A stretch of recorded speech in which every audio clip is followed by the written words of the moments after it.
বিমস্টেক সম্মেলনের সাইডলাইনে শুক্রবার ডক্টর ইউনূসের সাথে বৈঠক হতে পারে নরেন্দ্র মোদীর। প্রথম দিন শেষে নৈশভোজে অংশ নিলেন দুই নেতা। ইন্টারিম কমিটির প্রধান হওয়ার পরে থেকে বলছেন যে আমাদের আশেপাশে যে রিজিওনাল যে গ্রুপ আছে, সার্ক আছে, বিমস্টেক আছে, এগুলোকে যে করেই হোক রিভাইভ করতে হবে। বাংলাদেশ সহ 185টি দেশ ও অঞ্চলে যুক্তরাষ্ট্রের অতিরিক্ত শুল্কের খড়গ বড় ধাক্কা লাগতে পারে পোশাক সহ রপ্তানিতে, শঙ্কা বিশ্লেষকদের। বাংলাদেশেরও উচিত হবে মার্কিন যুক্তরাষ্ট্রের সাথে বিভিন্নভাবেই এই নেগোসিয়েশনগুলো চালানো। শুধুমাত্র বাণিজ্যের ক্ষেত্রে না, ডিপ্লোম্যাটিক লেভেলে কিন্তু এনগেজ হওয়া দরকার। 5 মাস পর চিকিৎসার পর সিঙ্গাপুর থেকে দেশে আনা হলো শিশু মুসাকে। ছাত্র জনতার অভ্যুত্থান চলাকালে মাথায় গুলিবিদ্ধ হয় সে। এখনো নগরী ঈদের আমেজ, উদযাপন আর উপভোগে মেতেছে ঢাকাবাসী। লম্বা ছুটিতে কেউ কেউ ছাড়ছেন রাজধানী। সবাই তো আগেই চলে গেছে, এখন আমরা যেন একটু ফ্রি ভাবে যেতে পারি, এই জন্য আর কি ঈদের পরে যাচ্ছি। বাসগুলো নির্দিষ্ট সময় সব ছেড়ে যাচ্ছে, কিন্তু যাচ্ছে না।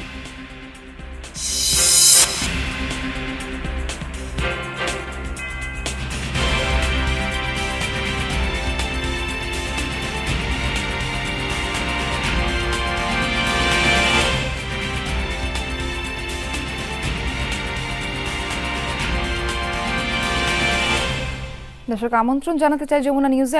আপনাদের সঙ্গে আছি আমি নাবিলা সর। এতক্ষণ শিরোনাম দেখছিলেন, যাচ্ছে বিস্তারিত খবরে।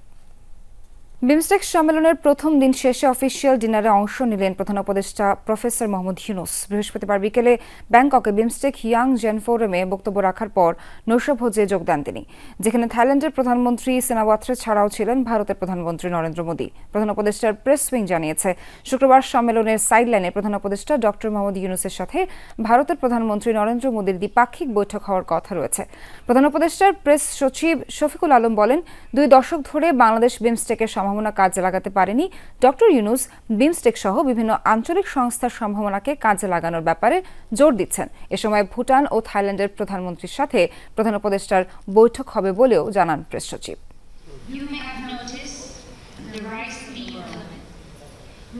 বিমস্টেক তো আপনি জানেন, একটা বে অফ বেঙ্গলকে ঘিরে একটা যে রিজিওনাল একটা গ্রুপ, এবং এই গ্রুপের যথেষ্ট পটেনশিয়াল আছে, কিন্তু যেটা হলো যে মোর দেন 2 ডিকেডসের পরেও সেই পটেনশিয়ালটা আমরা আসলে অ্যাচিভ করতে পারিনি। উনি ইন্টারিম কমিটির প্রধান হওয়ার পরের থেকে বলছেন যে আমাদের আশেপাশে যে রিজিওনাল যে গ্রুপ আছে, সার্ক আছে, বিমস্টেক আছে, এগুলোকে যে করেই হোক রিভাইভ করতে হবে এবং রিভাইটালাইজ করতে হবে। ভুটানের প্রাইম মিনিস্টার, থাইল্যান্ডের প্রাইম মিনিস্টার, তাদের সাথে একটা মিটিংয়ের আমরা এটা অন্তত নিশ্চিত হয়ে গেছে। দেশ পরিবর্তন করতে চাইলে পরিচালনার পদ্ধতি বদলাতে হবে। একই নিয়মে সবসময় চলা যায় না, এক্ষেত্রে বড় ভূমিকা রাখতে পারে তরুণরা, এমন মন্তব্য করেছেন প্রধান উপদেষ্টা ডক্টর মোহাম্মদ ইউনূস। বৃহস্পতিবার ব্যাংককে বিমস্টেক ইয়াং জেন ফোরামে বক্তব্য রাখেন তিনি। এর আগে শাহজালাল আন্তর্জাতিক বিমানবন্দর থেকে রওনা করেন ডক্টর ইউনূস। বিমস্টেক সম্মেলন থেকে 2 বছরের জন্য সংস্থাটির পরবর্তী সভাপতি হিসেবে দায়িত্ব নেবেন প্রধান উপদেষ্টা।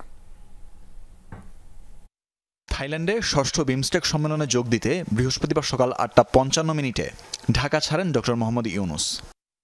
এরপর স্থানীয় সময় দুপুর 12টায় ব্যাংককে পৌঁছান তিনি। সুবর্ণভূমি বিমানবন্দরে অবতরণ করে প্রধান উপদেষ্টাকে বহনকারী বিমান স্বাগত জানান থাই মন্ত্রী জিরাপর্ন সিন্ধুপ্রাই। বিকেলে বিমস্টেক ইয়ং জেনারেশন ফোরামে যোগ দেন তিনি। তরুণ নেতৃত্ব তৈরি করতে বিমস্টেকে এই আয়োজন। সেখানে কিনোট স্পিচ দেন প্রধান উপদেষ্টা ডক্টর ইউনূস। যাতে সৃজনশীলতা ও উদ্ভাবনী ক্ষমতা বাড়ানোর পরামর্শ দেন এই নোবেলজয়ী। জোর দেন পরিবর্তনের উপর। You cannot create a world with the same system. If you want to change the world, you have to change the system. There's no other option for you, no matter how you argue with it. If you go by the same road, you'll always get to the same destination. If you want to go to a new destination, you have to build a new road. এর আগে doctor Yunus গ্রামীণ bank নিয়ে নিজের অভিজ্ঞতা ভাগাভাগি করেন। বলেন, শুধু মুনাফার জন্য ব্যবসা করলে হবে না, সমাজকে বদলানোর জন্য কাজ করতে হবে, সম্পদের ভারসাম্য আনতে হবে, ভাবতে হবে পরিবেশের কথাও। Social business is a business to solve problem rather than make money for yourself. প্রধান উপদেষ্টা আরো বলেন, ব্যবসায় মুনাফা পর্যন্ত ঠিক আছে, কিন্তু যখনই উদ্যোক্তার মনে লোভ চলে আসবে, সে ব্যবসা ধ্বংস হতে বাধ্য। It's first condition of the new civilization. The businesses should not be greed driven. So greed part has to be squeezed out in the new civilization. Greed will destroy us. মূল বক্তব্য শেষে তরুণদের বিভিন্ন প্রশ্নের উত্তর দেন ডক্টর মোহাম্মদ ইউনূস। তানভীর মৌসুম, Jamuna news.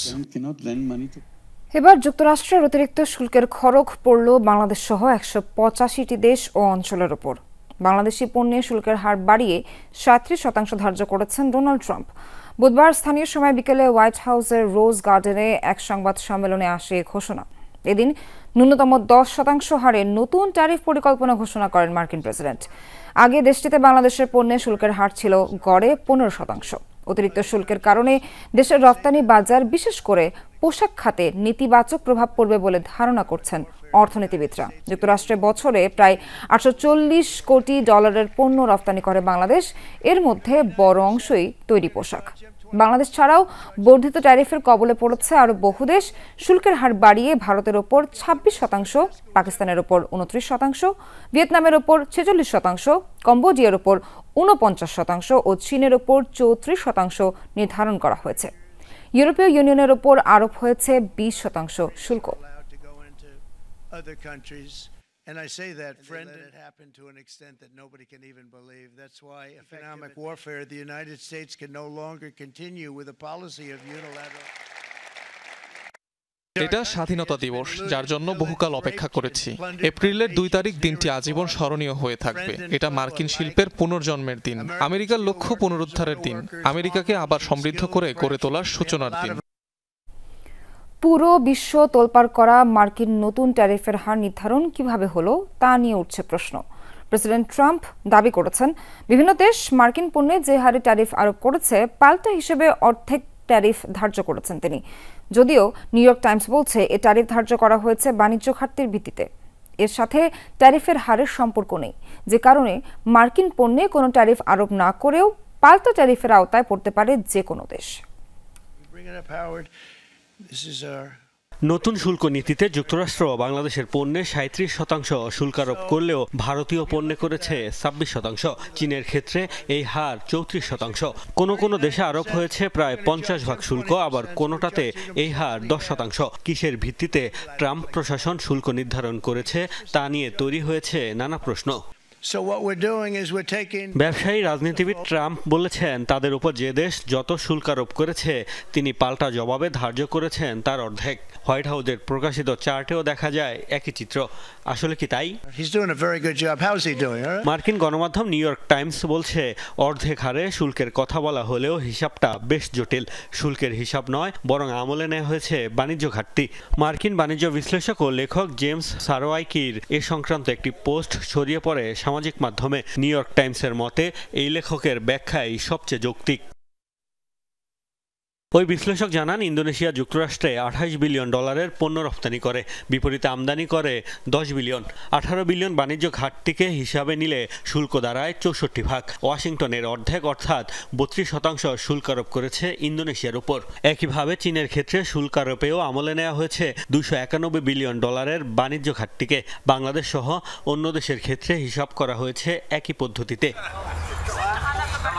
James সারওয়াইকির দাবি, white হাউসের প্রকাশিত চার্টে মার্কিন পণ্যে অন্য দেশের শুল্ক আরোপের হার দাবি করে যে হিসাব দেওয়া হয়েছে সেটি সঠিক নয়। পরে অবশ্য হোয়াইট হাউসের এক পোস্টে শুল্ক হিসাবের ফর্মুলা প্রকাশ করা হয়েছে। তারাও নিশ্চিত করেছে আমলে নেওয়া হয়েছে বাণিজ্য ঘাটতির হিসাব। মোস্তফা মাহমুদ, যমুনা নিউজ। মার্কিন বাজারে বাংলাদেশের পণ্য প্রবেশে বাড়তি শুল্ক আরোপে ঝুঁকির মুখে পড়তে পারে রপ্তানি বাণিজ্য। রপ্তানি কমে যেতে পারে বলেও আশঙ্কা অর্থনীতিবিদ ও কূটনীতিকদের। মুক্তবাজার অর্থনীতিতে অতিরিক্ত শুল্ক কমিয়ে বাংলাদেশকে উদ্যোগী হতে হবে বলে মনে করেন তারা। বাড়তি শুল্কের চাপ কমাতে মার্কিন প্রশাসনের সাথে যোগাযোগ বাড়ানোর পরামর্শ অর্থনীতিবিদদের। বাংলাদেশি রপ্তানি পণ্যের সবচেয়ে বড় বাজার যুক্তরাষ্ট্র। দেশটিতে বছরে গড়ে রপ্তানি হয় 8.5 বিলিয়ন ডলারের পণ্য। এর প্রায় পুরোটাই তৈরি পোশাক। মার্কিন বাজারে বাংলাদেশি পণ্য প্রবেশে 37% শুল্ক আরোপ করেছে ট্রাম্প প্রশাসন। এর ফলে দেশটিতে পণ্য রপ্তানিতে বড় ধরনের ধাক্কা খেতে পারে বলে আশঙ্কা অর্থনীতিবিদদের। বিশেষ করে ঝুঁকির মুখে পড়বে তৈরি পোশাক শিল্প। অসম্ভব রকম গার্মেন্টস নির্ভর রপ্তানি তার খাত, এবং সেখানে ইউএস এর বাজারে গার্মেন্টস এর রপ্তানি কমে যায়, আমার কাছে মনে হয় যে সেটা আমরা প্রেডিক্ট করতেই পারি যে এরকম সিচুয়েশন থেকে। শুধু বাংলাদেশ না, যে কোনো দেশ থেকেই পণ্য নিতে গেলে এই দেশগুলো তাদের পণ্য মূল্য বেড়ে যাবে এবং এই উচ্চ পণ্য মূল্যের কারণে তাদের ভোক্তারা তুলনামূলকভাবে কম কিনবেন। এফেক্টিভ সম্ভবত আমাদের উপরে তুলনামূলকভাবে বেশি পড়বে বলে আমাদের আশঙ্কা হয়। বাণিজ্য ঘাটতি কমিয়ে আনতেই শুল্ক আরোপ করেছে মার্কিন প্রশাসন। যদিও এ উদ্যোগ কতটা যৌক্তিক তা নিয়ে প্রশ্ন আছে অর্থনীতিবিদদের। শুল্ক কমিয়ে আনতে দেশটির সাথে বাণিজ্যিক এবং কূটনৈতিকভাবে যোগাযোগ বাড়ানোর পরামর্শ তাদের। প্রায় সকল দেশই মার্কিন প্রশাসনের সাথে তারা তাদের মতো করে নেগোসিয়েশন আগামী দিনে কন্টিনিউ করবেন, চালিয়ে যাবেন এবং বাংলাদেশেরও উচিত হবে মার্কিন যুক্তরাষ্ট্রের সাথে বিভিন্নভাবেই এই নেগোসিয়েশনগুলো চালানো। অবশ্যই ইউএস এর সাথে এনগেজড হতে হবে, ইউএস এর পলিসি মেকারদের সাথে, ইউএস এর সাথে শুধুমাত্র বাণিজ্যের ক্ষেত্রে না, ডিপ্লোম্যাটিক লেভেলে কিন্তু এনগেজ হওয়া দরকার। এই যে রেসিপ্রোকাল ট্যারিফ ক্যালকুলেশনে যে এক ধরনের ধোঁয়াশা আছে, এই জায়গাটা কিন্তু বাংলাদেশে আমার কাছে মনে হয় এনগেজ হওয়ার সুযোগ আছে। কূটনৈতিকরাও বলছেন মার্কিন উদ্যোগে রপ্তানি ক্ষতিগ্রস্ত হবে, তবে প্রতিযোগিতায় টিকে থাকতে সক্ষমতা বাড়াতে হবে। একই সাথে বিকল্প বাজারের বিষয়েও গুরুত্ব দেন তারা। ক্ষতিটা পুষিয়ে নিতে চান তাহলে কিন্তু আমাদের অভ্যন্তরীণভাবে কিছু উদ্যোগ নিতে হবে। আমাদের ইন্ডাস্ট্রিকে আরও এফিশিয়েন্ট কীভাবে করা যায় সেটা চিন্তা করতে হবে। ভ্যালু চেইনটাকে আরও কীভাবে সাবলীল করা যায় সেটা চিন্তা করতে হবে।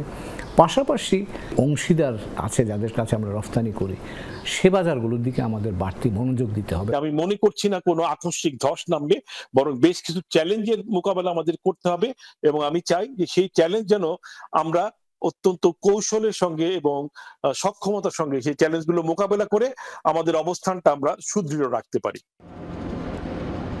বিকল্প বাজারে রপ্তানি বাড়াতে সমন্বিত উদ্যোগ দরকার বলেও মনে করেন বিশ্লেষকরা।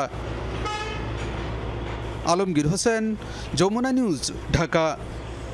যুক্তরাষ্ট্রের নতুন শুল্ক নীতির জেরে বিশ্বজুড়ে তুঙ্গে উত্তেজনা তৈরি হয়েছে বাণিজ্য যুদ্ধের শঙ্কা। ডোনাল্ড ট্রাম্পের সিদ্ধান্তে তীব্র প্রতিক্রিয়া জানিয়েছে মিত্র দক্ষিণ কোরিয়া, জাপান, অস্ট্রেলিয়া সহ ইউরোপীয় ইউনিয়ন। পাল্টা পদক্ষেপের হুঁশিয়ারিও দিয়েছে বিভিন্ন দেশ। 2019 সাল থেকে আমাদের দেশ যুক্তরাষ্ট্রের সবচেয়ে বড় বৈশ্বিক বিনিয়োগকারী। জাপানিজ কোম্পানিগুলো মার্কিন অর্থনীতিতে গুরুত্বপূর্ণ ভূমিকা রেখেছে এবং রাখছে। আমরা খুবই হতাশ। এই শুল্কারোপের পেছনে ট্রাম্পের প্রশাসনের কোনো ভিত্তি নেই, কোনো যুক্তি নেই। এটা আমাদের দুদেশের অংশীদারিত্বের ভিত্তির বিরুদ্ধে। এটা কোনো বন্ধুর কাজ নয়। বিশ্ব অর্থনীতিতে অনিশ্চয়তা বাড়বে। এটা বিশ্ব অর্থনীতির জন্য বিশাল ধাক্কা। বিশ্ব বাণিজ্য তো ক্ষতিগ্রস্ত হবেই, সেই সাথে গোটা পৃথিবীর ভোক্তারাও ক্ষতিগ্রস্ত হবে। কিন্তু আমরা জবাব দিতে প্রস্তুত। পাহাড়ের প্রধান সমস্যা চাঁদাবাজি ও অবৈধ অস্ত্র। এগুলো বন্ধে আইনশৃঙ্খলা বাহিনী ও প্রশাসনকে নির্দেশ দেওয়া হয়েছে, এমনটা জানিয়েছেন স্বরাষ্ট্র উপদেষ্টা অবসরপ্রাপ্ত লেফটেন্যান্ট জেনারেল জাহাঙ্গীর আলম চৌধুরী। বৃহস্পতিবার দুপুরে রাঙামাটির বাঘাইহাট ও সাজেক পরিদর্শন শেষে স্থানীয় বিজিবি সেক্টরে সাংবাদিকদের সাথে আলাপকালে এসব কথা বলেন তিনি।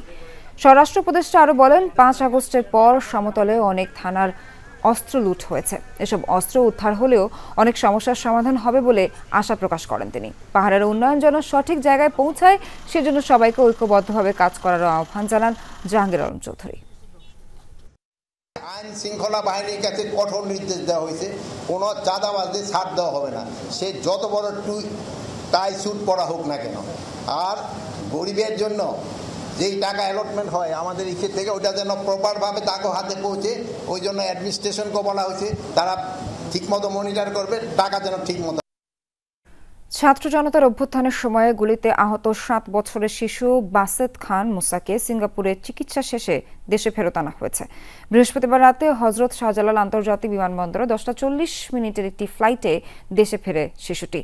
সেখান থেকে সামরিক বাহিনীর একটি অ্যাম্বুলেন্সে তাকে নিয়ে যাওয়া হয় সিএমএইচে। গত বছরের 19 জুলাই রাজধানীর মেরাদিয়া হাট এলাকায় নিজ বাসার নিচে আইসক্রিম কিনতে নেমে দাদি মায়া ইসলাম সহ গুলিবিদ্ধ হন দুজনই। পরদিন মারা যান দাদি মায়া ইসলাম। মুসার মাথায় এক পাশ দিয়ে গুলি ঢুকে আরেক পাশ দিয়ে বেরিয়ে গিয়েছিল। গুলিবিদ্ধ মুসাকে প্রথমে ঢাকা মেডিকেলে ভর্তি করা হয়। 26 আগস্ট স্থানান্তর করা হয় ঢাকা সিএমএইচে। পরে উন্নত চিকিৎসার জন্য 22 অক্টোবর এয়ার অ্যাম্বুলেন্সে পাঠানো হয় সিঙ্গাপুরে। সেখানকার ন্যাশনাল ইউনিভার্সিটি হাসপাতালে তাকে চিকিৎসা দেওয়া হয়। দীর্ঘ 5 মাস চিকিৎসা শেষে আজ দেশে ফিরল শিশুটি। বর্তমানে তার অবস্থা আগে থেকে অনেকটা ভালো এবং কিছুদিন এখানে থেকে এই রিহ্যাবিলিটেশনটা শিখে হয়তো বাসায় চলে যেয়ে বাকিটা ম্যানেজ করতে পারবে। আগের থেকে তো অনেকটাই ভালো, এটা আসলে একটু লম্বা সময় লাগবে, এখনই সব বলা যাবে না, কিন্তু আগের থেকে অনেকটা ভালো। আমরা আশাবাদী এবং আমরা আল্লাহর কাছে দোয়া করি যে সম্পূর্ণ সুস্থ হয়ে ওঠার জন্য সে পারবে। ঘোরাঘুরি আর আনন্দ উদযাপনের মধ্য দিয়ে ঈদের চতুর্থ দিন পার করছে নগরবাসী। ফাঁকা ঢাকায় সহজেই শহরের এ প্রান্ত থেকে ও প্রান্ত চষে বেড়াচ্ছে শহরবাসী। খোলা জায়গায় জড়ো হয়ে সময় কাটিয়েছে পরিবার পরিজন নিয়ে। সুযোগ পেয়ে পুরান ঢাকাবাসী নিয়েছেন বারোয়ারি মেলার স্বাদ। চিত্ত বিনোদনের সুযোগ রাজধানীবাসীর এমনিতেই কম। উৎসব এলে সেই অভাব সুদে আসলে পূরণ করতে ছাড়ে না নগরবাসী। ঈদের ছুটির চতুর্থ দিনেও হিড়িক পড়ে ঘোরাঘুরির। অনেকেই অবসর কাটাতে বেছে নেন রমনা পার্কের প্রাকৃতিক সান্নিধ্য। পার্কে পূর্ব কোণায় শিশুদের জন্য রাইডের ব্যবস্থা করা হয়েছে। স্লাইডারে উঠেছি, খেলেছি, আরও অনেক জায়গায় ঘুরতে গিয়েছিলাম, শহীদ মিনার গিয়েছিলাম, লালবাগ কেল্লায় গিয়েছিলাম। আব্বু আম্মুর সঙ্গে ঘুরছি, বান্ধবীদের সঙ্গে ঘুরছি, সবার সঙ্গেই। খালি সালামি পেয়েছে, আর কিছু পাই নাই। আমার নৌকা হলো ভালো লাগে আর সব জায়গাটা ভালো লাগে। চৈত্রের খরতাপে ইট কাঠের শহরে একটু স্বস্তি মিলবে কোথায়?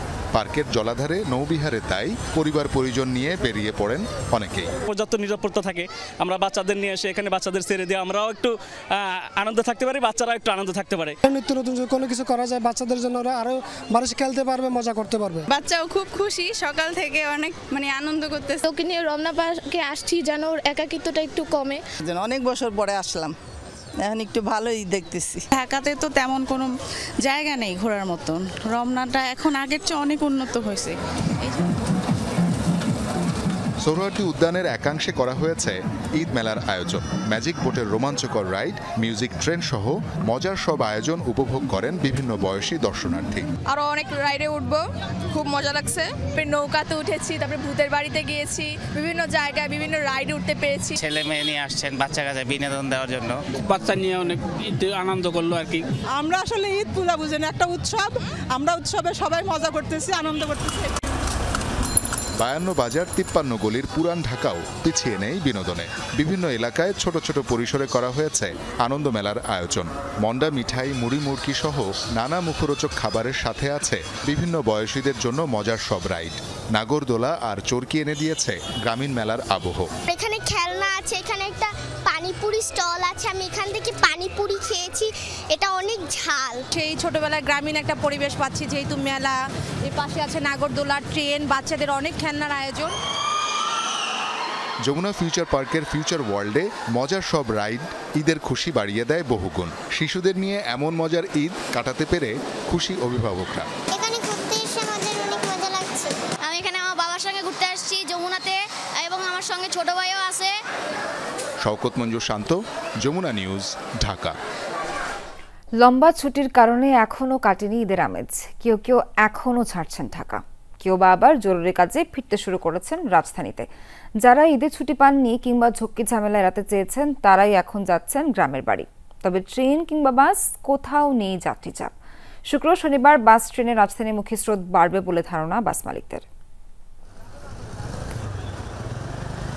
ঈদের ছুটিতে সবসময়ই ঢাকা ছাড়েন কর্মজীবী মানুষ। পরিবার পরিজনের সাথে ঈদ আনন্দ উদযাপনে যান গ্রামের বাড়ি। এবার লম্বা ছুটি হয়, যাত্রাপথে তেমন ভোগান্তি পোহাতে হয়নি ঘরমুখ মানুষকে। যারা ঈদের ছুটি পাননি কিংবা ঝক্কি ঝামেলা এড়াতে চেয়েছেন তাদের অনেকেই এখন ছাড়ছেন ঢাকা। রোববার থেকে পুরোদমে খুলবে অফিস আদালত, তাই শুক্র ও শনিবার বাস ট্রেন লঞ্চে রাজধানীমুখী মানুষের চাপ থাকবে। ঢাকার বাইরের থেকে চাপ নাই, ঢাকাতে যাত্রী গেছে, এখন আসার মতো সে চাপটা এখন আসেনি, গাড়ি খালি আসতেছে। এমন চাপ তো পাইনি, আগের বার গাড়ি ভরছি 1800 করে, এবার মনে করেন যে 500 টাকার উপরে গাড়ি ভরতে পারিনি, কাউন্টারের ভাড়ায় 550 টাকা। যেহেতু ঈদের ছুটি এখনো শেষ হয়নি, ফিরতি ট্রেনে যাত্রীদের তেমন ভিড় নেই। ঢাকায় ফেরা যাত্রীরা জানান স্বস্তির যাওয়া আসার কথা। অন্যদিকে কেউ আবার এখন যাচ্ছেন ঘুরতে। ঢাকার বাইরে যাচ্ছি, আমাদের একটু ঘুরতেও যাচ্ছি, ছুটিতে যাচ্ছি। ছুটি তো দেশে যাই নাই, তো এখন আমি ঘুরতে যাচ্ছি। ঘুরতে যাওয়া, বেড়াতে যাওয়া, ঈদের পর একটা রিল্যাক্স, একটু ঘোরা বাচ্চাদের সাথে। বাস টার্মিনালগুলোতেও রাজধানী ছেড়ে যাওয়া যাত্রীদের তেমন একটা চাপ লক্ষ্য করা যায়নি। ঢাকা ছেড়ে যাওয়া বেশিরভাগ বাসেই দেখা গেছে যাত্রী সংকট। কমফোর্টেবলি ফ্যামিলি নিয়ে বাচ্চা টাচ্চা নিয়ে যাব, সেজন্য আসলে ঈদের পরে যাওয়া। সবাই তো আগেই চলে গেছেন, এখন আমরা যেন একটু ফ্রি ভাবে যেতে পারি, এই জন্য আর কি ঈদের পরে যাচ্ছি। সড়ক, রেল ও নৌপথে তেমন কোনো ভোগান্তি না থাকায় প্রিয়জনের সঙ্গে ঈদ উদযাপন শেষে স্বাচ্ছন্দ্যেই ফিরবে রাজধানীবাসী, এমন প্রত্যাশা সবার। রেদওয়ান আহমেদ, যমুনা নিউজ, ঢাকা।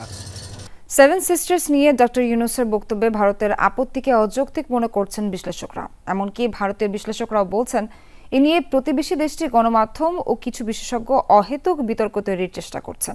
প্রধান উপদেষ্টার কার্যালয়ও জানিয়েছে সৎ উদ্দেশ্যেই এমন মন্তব্য করেছেন তিনি। He is making a strong pitch for the Dragon to increase its footprints in Bangladesh. গত কয়েকদিন ধরে চরম উত্তেজনা ভারতীয় গণমাধ্যমে। দাবি সেভেন সিস্টার্সকে ল্যান্ডলক বলে যে মন্তব্য করেছেন ডক্টর ইউনূস তা ভারতের সার্বভৌমত্বের জন্য হুমকি নাকি। কিন্তু আসলেই কি তাই? বেইজিংয়ে ব্যবসায়ীদের উদ্দেশ্যে দেয়া বক্তৃতায় মূলত এ অঞ্চলের কানেক্টিভিটি নিয়ে কথা বলছিলেন professor Yunus. Eastern part of India called Seven Sisters, they are landlocked country, landlocked region of India. They have no way to reach out to the ocean. We are the only guardian of the ocean. প্রশ্ন হলো, এমন বক্তব্য কি নতুন? জাপানের বিগবি পরিকল্পনা বা বাংলাদেশ, চীন, ভারত, মিয়ানমার BCIM করিডোরের যে আলাপ তার সাথেও সম্পৃক্ত প্রতিবেশী দেশের এই 7 রাজ্য। তাই এর পেছনে অন্য কোনো উদ্দেশ্য না খোঁজার কথাই বলছেন নীতি নির্ধারকরা। অত্যন্ত সদুদ্দেশ্য প্রণোদিত কথাই তিনি বলেছেন। এটা হচ্ছে এখন যদি এর ব্যাখ্যা অন্যরকম দেওয়া হয়, আমরা তো সেই ব্যাখ্যা ঠেকাতে পারছি না। আমরা শুধু এটুকু বলতে পারবো যে আমরা কানেক্টিভিটি সকলের ইকুইটেবল বেনিফিটের জন্য আমরা দিতে আগ্রহী আছি।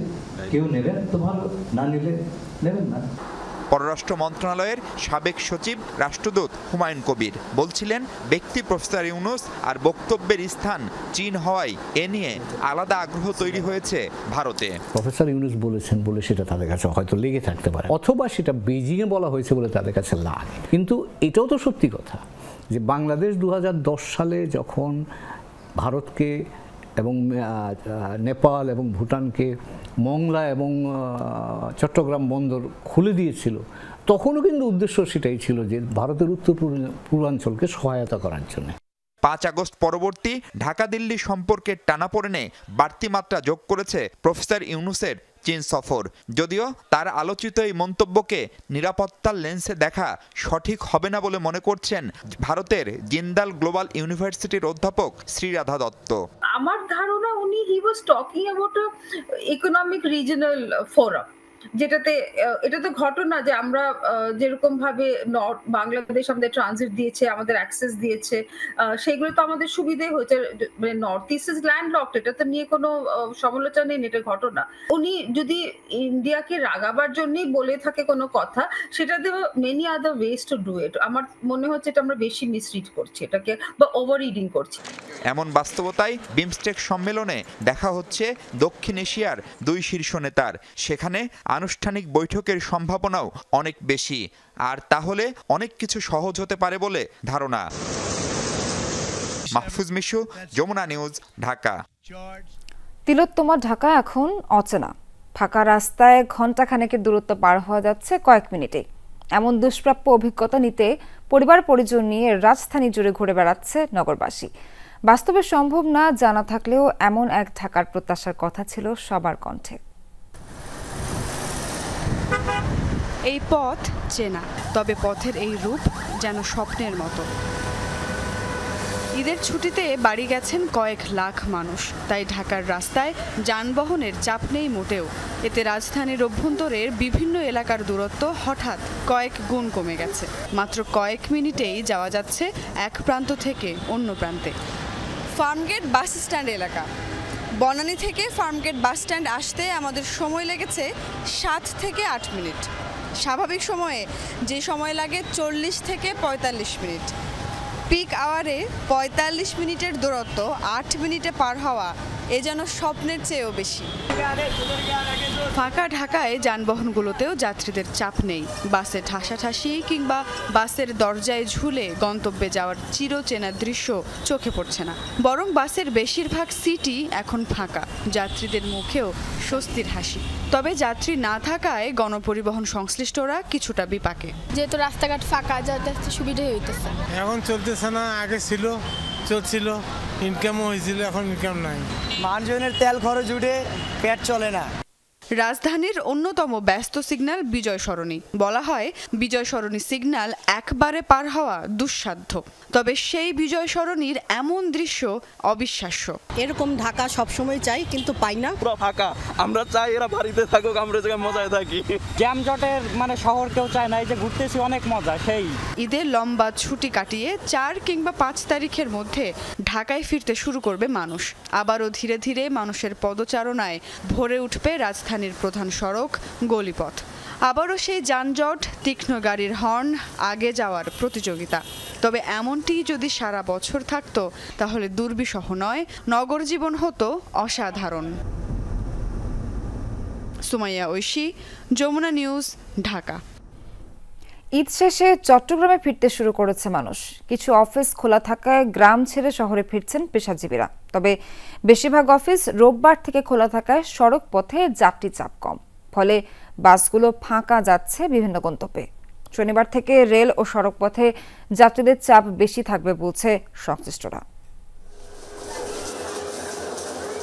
প্রিয়জনদের সাথে ঈদ শেষে কর্মস্থলে ফিরতে শুরু করেছে মানুষ। বাস, ট্রেন, প্রাইভেট কার যে যার মতো ফিরছেন বন্দরনগরী চট্টগ্রামে। বৃহস্পতিবার কিছু অফিস খোলা, তাই ঢাকা, সিলেট সহ দেশের বিভিন্ন প্রান্ত থেকে আসতে শুরু করেছেন পেশাজীবীরা। সকালে মেঘনা এক্সপ্রেস থেকেই নামেন চাঁদপুরের শত শত মানুষ। ছুটি শেষ হয়েছে, আমাদের অফিস করবে রবিবার থেকে, কিছু পার্সোনাল কাজ আছে, চাকরিতে জয়েন করতে হবে, এই জন্য চলে আসছি।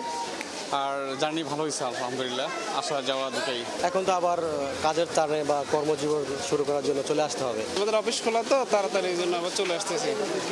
4 দিন হয়েছে। টিকিট যেহেতু আগে কেটে ফেলছি, 10 দিন আগে টিকিট কেটে ফেলছি অনলাইনে, অনেক সুযোগ সুবিধা অনেক ভালো। বিভিন্ন গ্রাম ও শহর থেকে নির্বিঘ্নে আসার জন্য যাত্রীদের নিরাপত্তায় প্রতিটি প্ল্যাটফর্ম ও ট্রেনে রেলওয়ে পুলিশ ও আনসার সদস্য মোতায়েন রয়েছে। যাত্রীদের নিরাপত্তার ব্যাপারে বা এর ব্যাপারে আমরা সর্বক্ষণ ঈদের পূর্বে যেরকম ব্যবস্থা আছে এখন ওই ব্যবস্থা রাখছি। ভোগান্তির ব্যাপারটা আমরা সর্বক্ষণ মনিটর করছি যাতে কোনো ভোগান্তির শিকার না হয়। অফিস আদালত পুরোপুরি না খোলায় বাস কাউন্টারগুলোতে যাত্রী চাপ কম। তবে কিছু সংখ্যক যাত্রী চট্টগ্রাম থেকে ঢাকা সহ বিভিন্ন কর্মস্থলে যাচ্ছেন, কেউ বা যাচ্ছেন ঘুরতে। আমরা গাজীপুর থেকে আসছি, এসে আমরা চাঁদপুর হয়ে ঘুরে এদিকে এসে চট্টগ্রাম থেকে ঘুরে এখন আমরা বাড়ির দিকে ফিরতেছি। আজকে সারাদিন ঘুরলাম, পেট্রোল করে এখন আবার ঢাকা ফিরতেছি, আবার চাকরিতে জয়েন দিতে পারবে। শুক্রবার, শনিবার 2 দিন আরও বন্ধ আছে, সেই তুলনায় ওইরকম যাত্রী পাচ্ছে না। আশা করছি হয়তো আগামীকাল অথবা পরশু এই 2 দিন যাত্রীর একটা স্রোত আমরা পাবো।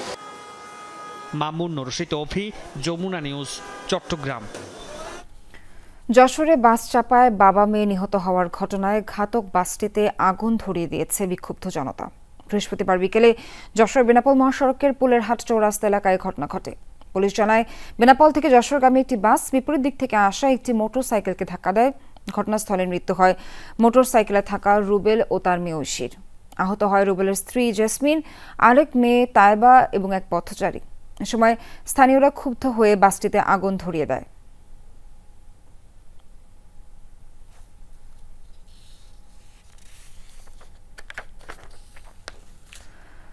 চট্টগ্রামের লোহাগড়ায় বাস ও মাইক্রোবাসে ত্রিমুখী সংঘর্ষের ঘটনায় প্রাণে বেঁচে যাওয়া 3 জন চট্টগ্রাম মেডিকেলে চিকিৎসাধীন। এদের মধ্যে একজনের অবস্থা আশঙ্কাজনক।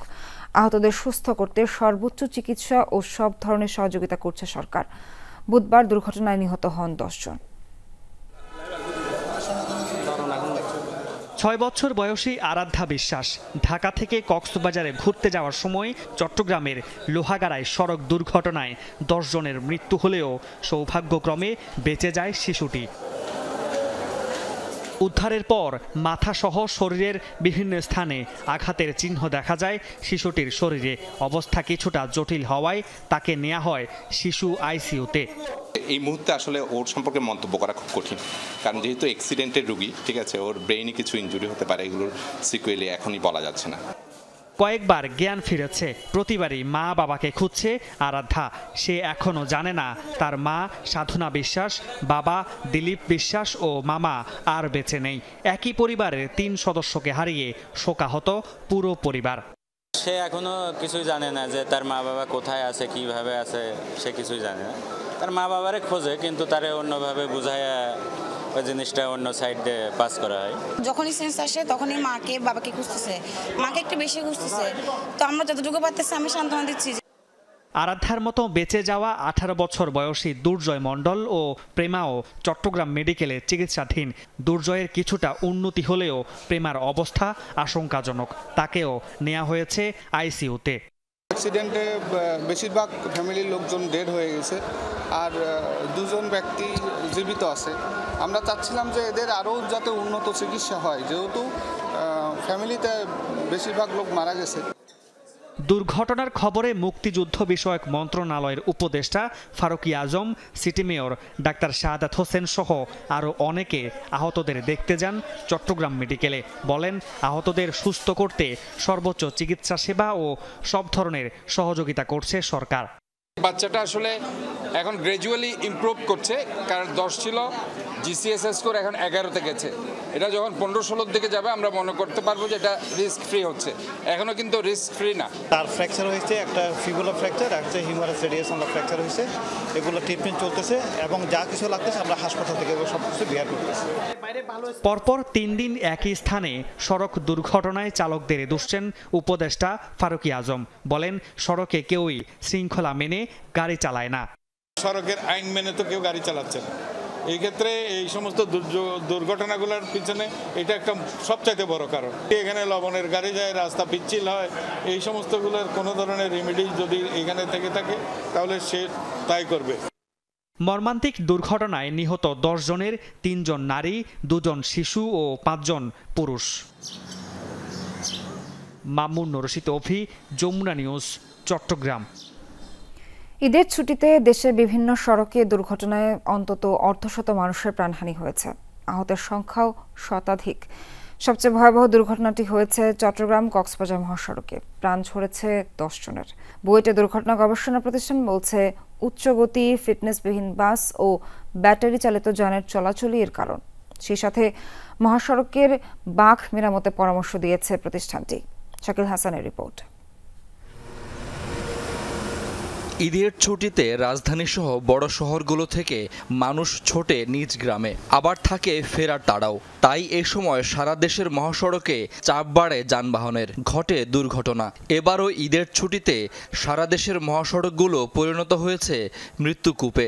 বুধবার চট্টগ্রাম কক্সবাজার মহাসড়কে চুন্তি এলাকায় বাসের সঙ্গে মাইক্রোবাসের সংঘর্ষে মারা গেছেন 10 জন। মাদারীপুর, কুষ্টিয়া, ফরিদপুর, ময়মনসিংহ সহ দেশের নানা স্থানের সড়কে মারা গেছেন 50 জনের বেশি। দুর্ঘটনায় আহত হয়েছেন শতাধিক। মুনাফার লোভে ট্রিপ বাড়ানোর প্রবণতা থাকে বাস মালিক চালকদের মধ্যে। এতে বাড়ে গাড়ির গতি। এদিকে হয়তো চালকের বিশ্রাম হয়নি পর্যাপ্ত, আবারও ধরেছেন গাড়ির স্টিয়ারিং। ঘটে দুর্ঘটনা। এরকম আরও বহু কারণ আছে সড়ক দুর্ঘটনার। এ নিয়ে বিস্তর গবেষণা করেছে বুয়েটের দুর্ঘটনা গবেষণা প্রতিষ্ঠান। সেখানকার সহযোগী অধ্যাপক কাজী সাইফুন নেওয়াজ বললেন, দুর্ঘটনার কারণগুলো। মহাসড়কগুলোতে অনেক থ্রি হুইলার, নসিমান করিমানের মোটরসাইকেল চলে আসে, এরা প্রত্যক্ষ এবং পরোক্ষভাবে দুর্ঘটনা ঘটায়।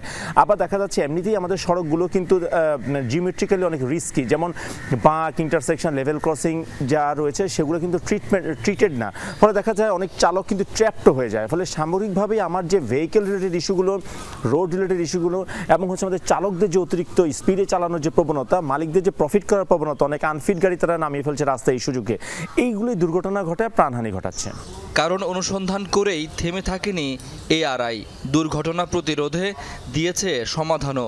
ফ্র্যাঞ্চাইজি মাধ্যমে আমাদের বাস পরিচালনা করা উচিত, স্পিডিংটাকে কন্ট্রোল করা উচিত এবং স্পিড গভর্নর সিলটাকে এস্টাবলিশ করা উচিত, বাসে যাতে চাইলেও কোনো চালক নির্দিষ্ট স্পিডে উপরে তুলতে না পারে। পাশাপাশি চালকদের একটা নির্দিষ্ট বেতন কাঠামোর আওতায় নিয়ে আসতে হবে, নিয়োগপত্র দিতে হবে, তা না হলে কিন্তু এই প্রতিযোগিতা থামবে না। ঘনবসতিপূর্ণ এদেশের জন্য শুধুমাত্র সড়কের উপর নির্ভর না করে রেলপথেও জোর দেওয়ার পরামর্শ এই গবেষকের। আমরা যা উন্নয়ন করছি সড়ক ভিত্তিক উন্নয়ন করছি, কিন্তু আমাদের রেলটাকে যদি ডেভেলপ করতে পারি, রেল নেটওয়ার্ক যদি পুরো বাংলাদেশে ছড়িয়ে দিতে পারি, ওয়াটারওয়েগুলোকে যদি আমরা আবার মরে যাওয়া ওয়াটারওয়েগুলোকে যদি আমরা জীবিত করতে পারি, দেখা যাবে যে সুন্দর একটা ব্যালেন্স সিস্টেম হবে। তখন কিন্তু এই প্রতিযোগিতা থাকবে না, আপনার যানজট থাকবে না, দুর্ঘটনা থাকবে না। দুর্ঘটনায় মৃত্যু আর গণমাধ্যমে খবর বের হলে কেবল সরকারি কর্তৃপক্ষের টনক নড়ে, কয়েকদিন দেখা যায় দৃশ্যমান কিছু তৎপরতা। বুয়েটের দুর্ঘটনা গবেষণা প্রতিষ্ঠান ঈদে মহাসড়কে দুর্ঘটনার কারণ অনুসন্ধান করে এর সমাধানের পথ বাতলে দিয়েছে। স্বল্প, মধ্য ও দীর্ঘমেয়াদে সরকার এই সমাধানগুলো বাস্তবায়ন করতে পারে, নইলে ঈদে মহাসড়কে হত্যার এই মিছিল কখনোই বন্ধ হবে না। শাকিল হাসান, যমুনা নিউজ, ঢাকা। গাজীপুরের শ্রীপুরে সাতখামার রেল স্টেশন এলাকায় চলন্ত অবস্থায় একটি ট্রেনের পাওয়ার কারে আগুন লাগার ঘটনা ঘটেছে, তবে এতে কেউ হতাহত হয়নি। ফায়ার সার্ভিসের ৮ ঘন্টার চেষ্টায় আগুন নিয়ন্ত্রণে আসে। অগ্নিকাণ্ডে 2 ঘন্টা পর বৃহস্পতিবার দুপুর 1টার দিকে ঢাকা ময়মনসিংহ রুটে ট্রেন চলাচল স্বাভাবিক হয়। চলন্ত অবস্থায় হঠাৎই আগুন ধরে যায় মহুয়া কমিউটার ট্রেনের পাওয়ার কারে। বগিটিতে দ্রুত ছড়িয়ে পড়ে আগুন, আতঙ্ক ছড়ায় যাত্রীদের মাঝে। ফায়ার সার্ভিস জানায় ঢাকা থেকে ছেড়ে যাওয়া নেত্রকোনার মোহনগঞ্জগামী কমিউটার ট্রেনটি গাজীপুরে শ্রীপুর স্টেশন পার হওয়ার পর পাওয়ার কারে আগুন লাগে। বিষয়টি টের পেয়ে সাতখামাইল স্টেশনের কাছে ট্রেন থামান চালক। হুড়োহুড়ি করে ট্রেন থেকে নেমে যান যাত্রীরা। অন্য বগি থেকে আলাদা করে ফেলা হয় পাওয়ার কার। আগুন জ্বলতেছে, আগুন জ্বলতেছে পরে আমরা আশেপাশে থেকে পানি ফুটি দিয়েছি, বাড়ি করতে পানি দিয়েছি, আগুন নিয়ন্ত্রণ করতে পারি নাই। আমরা আশেপাশে ছিলাম, মানুষের আত্মচিৎকারে আমরা এখানে ছুটে আসি, এসে দেখি গাড়িটি একটি বগিতে আগুন লেগে যায় এবং লোকজন ছাদ থেকে ভিতর থেকে লাফালাফি করে নামতে থাকে। একটা মানুষের আল্লাহর মধ্যে কিছু হয় না, আল্লাহ পাক সবারে বাঁচাইছে, এটাই বড় কথা। খবর দেয়া হয় ফায়ার সার্ভিসে। 2টি ইউনিট আধা ঘন্টার চেষ্টায় আগুন নেভায়। এ ঘটনায় কেউ হতাহত হয়নি। প্রাথমিকভাবে ফায়ার সার্ভিসের ধারণা জেনারেটর ওভারহিট হয়ে আগুন লাগতে পারে। আমরা সার্চ করেছি, কোনো ধরনের আহত নিহত কোনো হতাহত পাই নাই। আবার আমরা ফার্দার করব। আর হলো যে আগুনটা কি কারণে লেগেছে সেটা তদন্ত করে বলা যাবে, তবে প্রাথমিকভাবে মনে হচ্ছে হয়তোবা জেনারেটর। আগুন লাগার ঘটনায় ঢাকা ময়মনসিংহ রুটে 2 ঘন্টা ট্রেন চলাচল বন্ধ ছিল। জাহিদ হাসান, যমুনা নিউজ।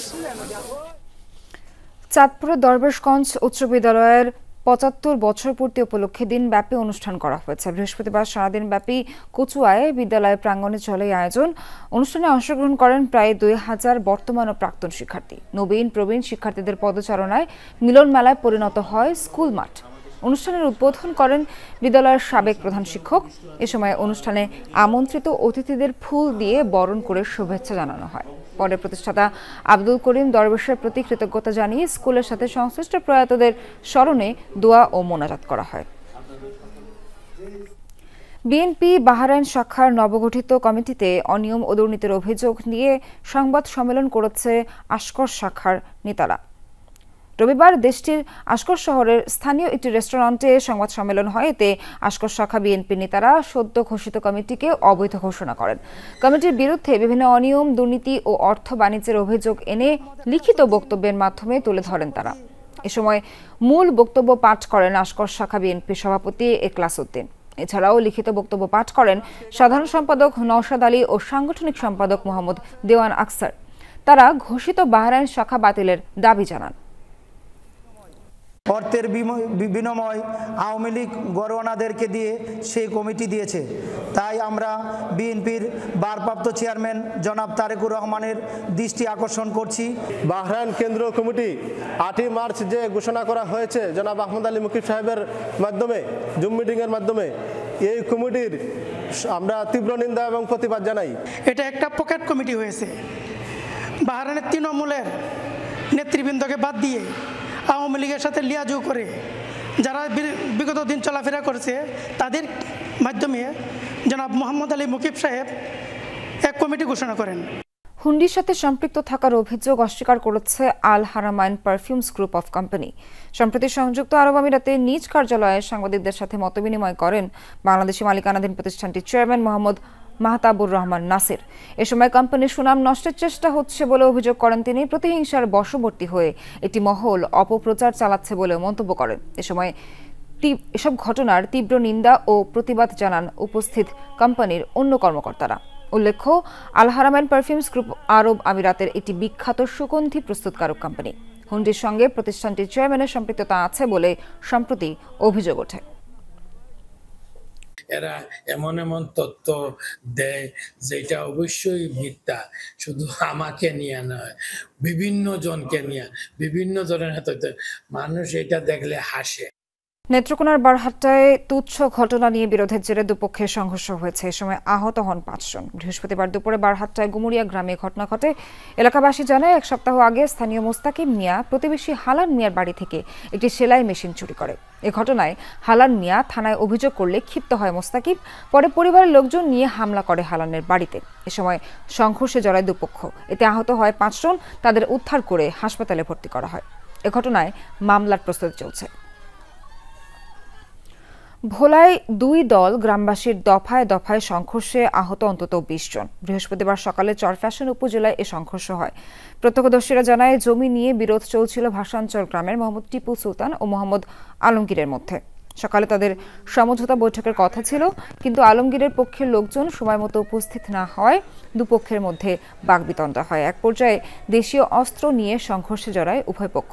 এ ঘটনায় রেশ ধরে বিকেলে আবারও সংঘর্ষ বাধে। এতে উভয় পক্ষের ২০ জন আহত হয়। পরে খবর পেয়ে পুলিশ গিয়ে পরিস্থিতি নিয়ন্ত্রণে আনে।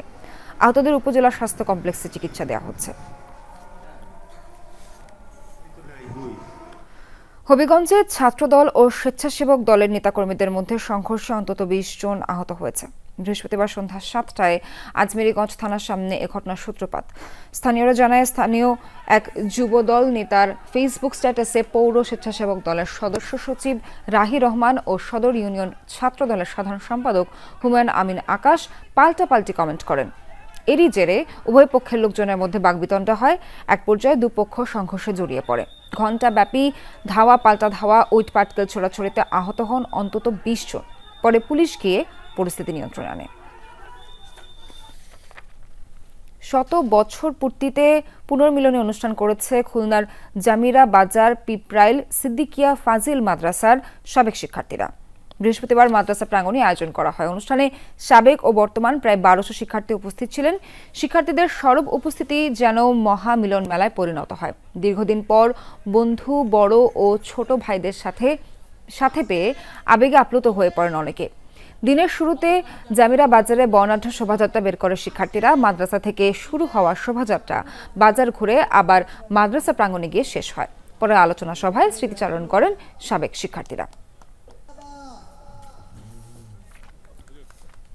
দর্শক, সেই সাথেই শেষ করছি যমুনা নিউজের আয়োজন। এতক্ষণ যারা সঙ্গে ছিলেন সবাইকে অসংখ্য ধন্যবাদ।